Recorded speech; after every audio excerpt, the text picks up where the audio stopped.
Text continues in the 20th chapter. There happened to be there a man of Belial, whose name was Sheba, son of Bichri, a Benjamite. And he blew a trumpet and said, "We have no part in David, neither have we inheritance in the son of Jesse. Every man to his tent, O Israel." So every man of Israel went up from after David and followed Sheba. But the men of Judah clave unto their king, from Jordan even to Jerusalem.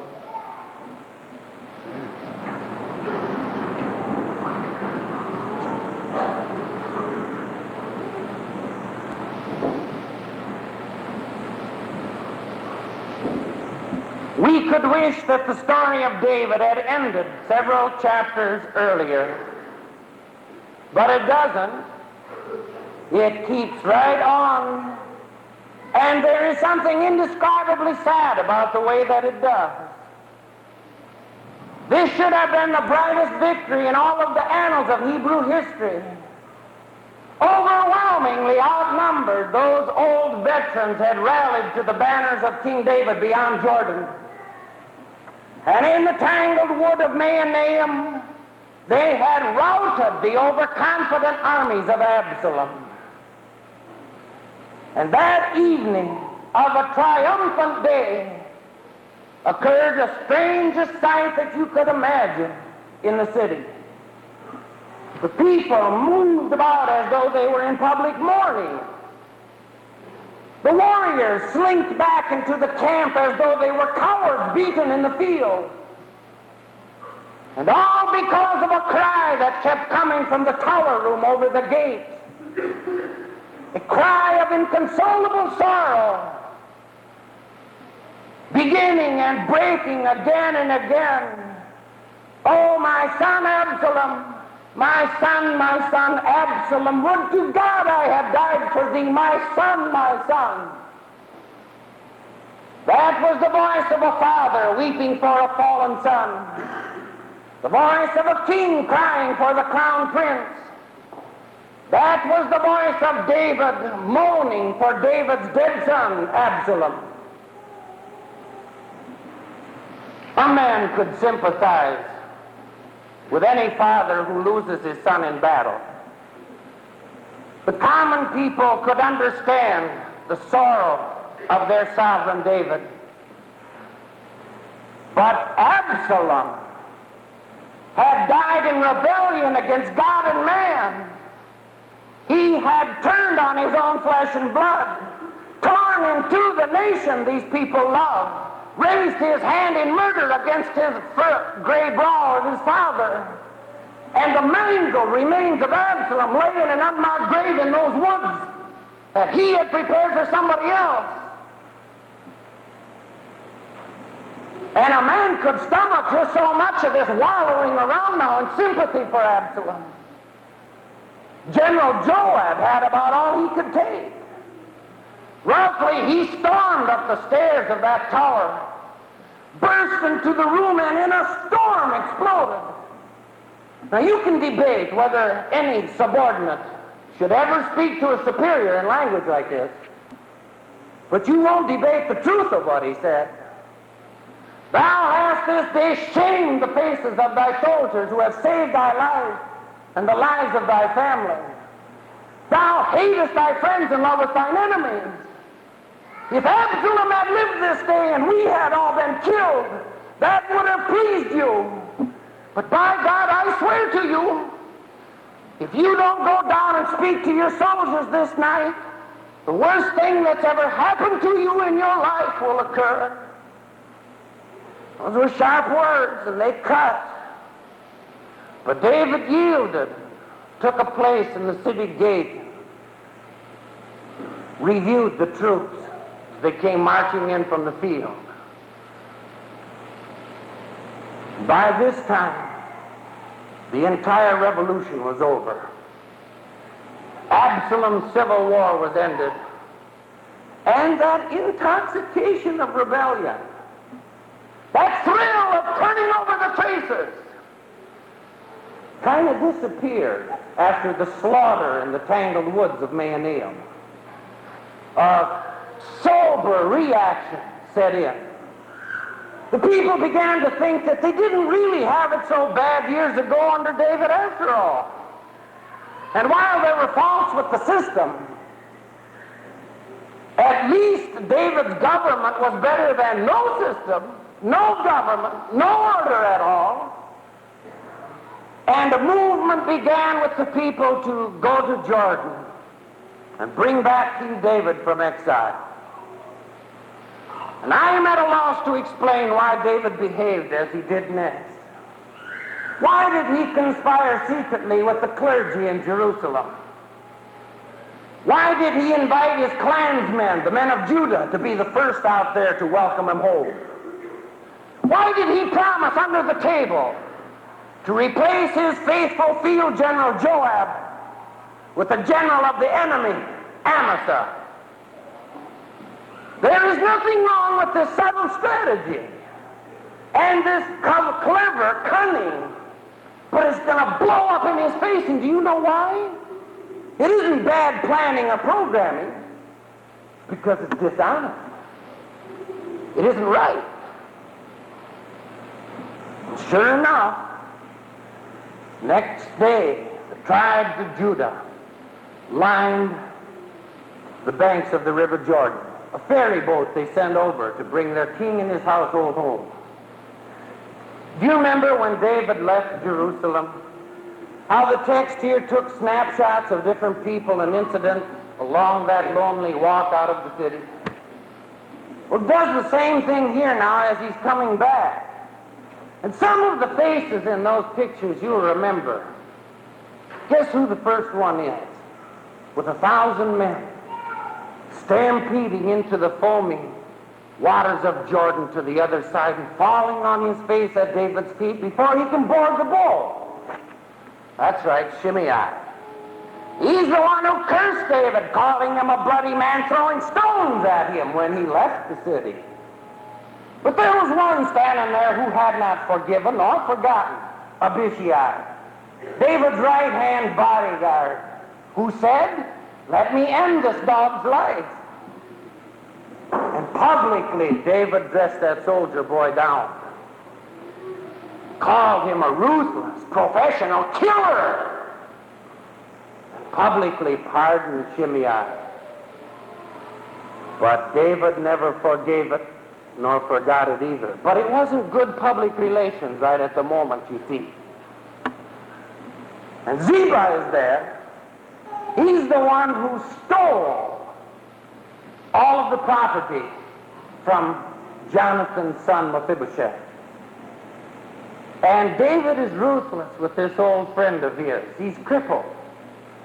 Mephibosheth tries to explain, the reason I didn't go with you is I'm lame on my feet and that Ziba stole my horse. And there he stands now, hair and beard untrimmed, ashes upon his clothing since the day David left. And David has wronged Mephibosheth, and he knows it, but he's no time for that now. So he tells Mephibosheth, split the property 50-50 with your slanderous servant. There is only one bright picture here, and that isn't of David, but Barzillai, an old chieftain from the hill country beyond Jordan, who had ever been loyal to David, watched him from the beginning. And when David was in trouble, it was Barzillai who sent wagon trains full of supplies to him at Mahanaim. Heavy with years, the old man has come to see David cross over and go home. Not for reward, not for recognition. In fact, the old man seems quite embarrassed when David invites him to come to Jerusalem and make there his home. But Barzillai, happy in his independence, loving the mountains where his father and mother had lived, labored, and died, Barzillai denied the kind offer and sent instead his son, Kimham, who was not the first, nor the last boy, ever to be bountifully blessed because he had a godly father. There's a sermon in here about this old man and what he saw through dimming eyes in David and his reign, a pledge of David's greater son and the kingdom that would have no end. But that sermon another time. Once across Jordan, David's troubles had not ended but begun. You see, now the 10 tribes in the north want to know why they were not invited, why they had no part in welcoming David home, though they thought of it first. And they concluded only one thing, that they were not important in David's eyes, even though they were more numerous, that they didn't count anyway. And so the two, Israel and the 10 tribes of the north, David and Judah, his clansmen in the south, had a confrontation on the highway from Jordan to Jerusalem. And it ended in name-calling. Well, that inflammable situation needed only one spark to kindle it. And a worthless so-and-so by the name of Sheba provided it. Right there he blew a trumpet and said to every chieftain of the north, what do we want down here? They who want King David, let them have him. Every man to his tent, all Israel. And overnight, and by light of the next morn, David was deserted by most of his people. It was with a very small group that he finally entered Jerusalem and did another unexplainable thing, scarcely noted here in the text. Those 10 women whom he had left behind to keep the house. Why did he do it? Out of moral outrage? Coming from David, that's a good one. There was certainly no commandment of God for any such thing, but it's easy to practice your piety at somebody else's expense. And so he sentenced those 2 women to be shut off from the world forever, untouched and unmarried till the day of their death. Now time was of the essence. The revolt of Sheba must be stopped before it can gain momentum. Deposing Joab, David tells his new commander-in-chief, Amasa, round up an army and march within 3 days. Third day comes and goes. No sign of Amasa yet. So David turns to those men that he had ever to turn to when he was in trouble, Abishai and Joab, told them to march. And northward they went till Gilgal, and guess who they meet? Finally coming in with an army. Amasa, dressed in his battle clothes as he always was. Joab got down off of his horse. And did he do this intentionally? He spilled the sword out of his sheath, picked it up out of the dirt as he went to greet Amasa, who was so shook up that here he saw his army with another leader at its head, that he scarcely noticed the sword Joab picked up out of the dust as he shook his hand and drove it right through him, and left him lying there weltering in a pool of his own blood in the middle of the road, and stationed a soldier there to tell every fighting man who came that way to decide whose side he stood on, and as a grisly warning to any man who wanted to provoke the jealousy of Joab, better think twice. Northward they pursued to the very last city on the northern border, Abel. Like clockwork, and Joab was actually quite good at this.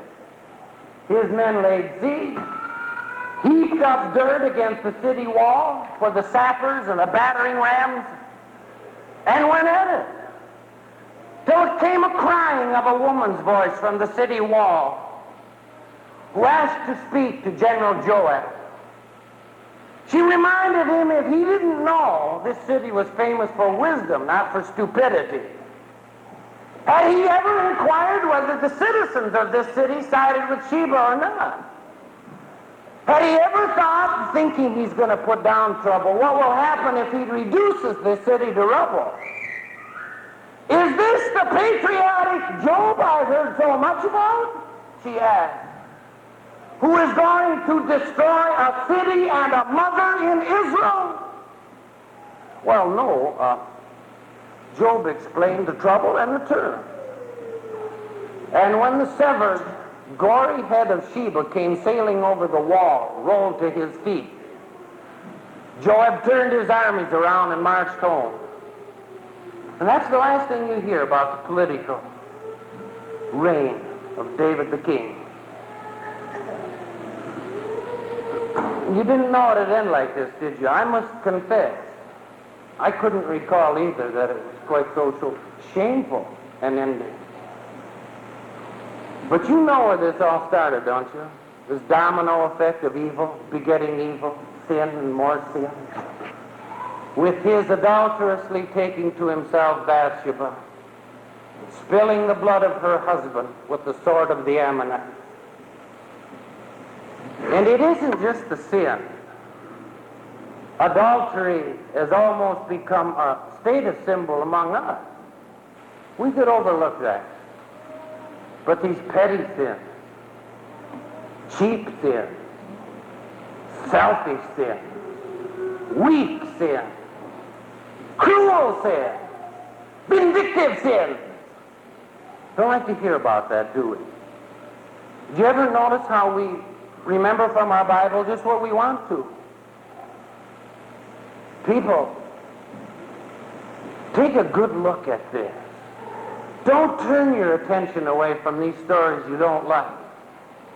I think you should really hear David moaning like a stuck cat because of the death of his Benedict Arnold, Judas Iscariot's son, Absalom, while he makes ashamed the men who were ready to lay down their lives for him.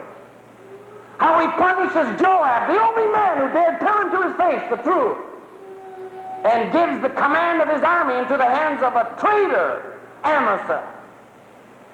I think you should see this indignant husband, morally outraged, what he does to these 10 women, innocent victims. And remember where it all came from. Especially this, you people who think that you can get away with it. God spared not the world in Noah's day when they sinned. God spared not David, a man whom he called one after mine own heart, when he sinned. God spared not the angels that sinned. God spared not his own son when he bore your sin. God spared, and what makes you so cocksure he's going to spare you when you sin? And especially you, take a good look at this text, who keep teaching to our young people by mouth and by example that a few wild oats in your youth won't hurt you at all. That's how you learn to grow up and mature in this world. Sin a little. Every time I hear a counselor say that a good family fight is good for a marriage, a first-class showdown in the home is what makes it stick. Don't be so stupid as to think that sin ever pays. And you ask the wife if her husband's infidelity has ever left any wound. You ask her if she doesn't turn cold yet at the thought of what her disobedient son hasn't done. Why don't you ask one of these wailing women over a casket of an eternally lost boy whether it has matured her somehow? And you people who give in to your fleshly appetites, why don't you tell us how hard it is to say no the next time your hateful heart hungers for something? If nothing else, this text certainly teaches that David, the king, Joab, the general, you and I, you cannot make a mock of sin, you cannot laugh at God, you cannot spit in God's face, you cannot dare God to do anything about it. And lastly this, there's not a one of you in here that can glory in God's presence. David, the sweet psalmist of Israel, could not brag about good works. The only way you and I are ever going to make it is if that salvation comes from someplace outside of ourselves. The only way is if you sing it and mean it. Jesus, thy blood and righteousness, my beauty and my glorious dress. Chief of sinners though I be, yet he shed his blood for me. Amen.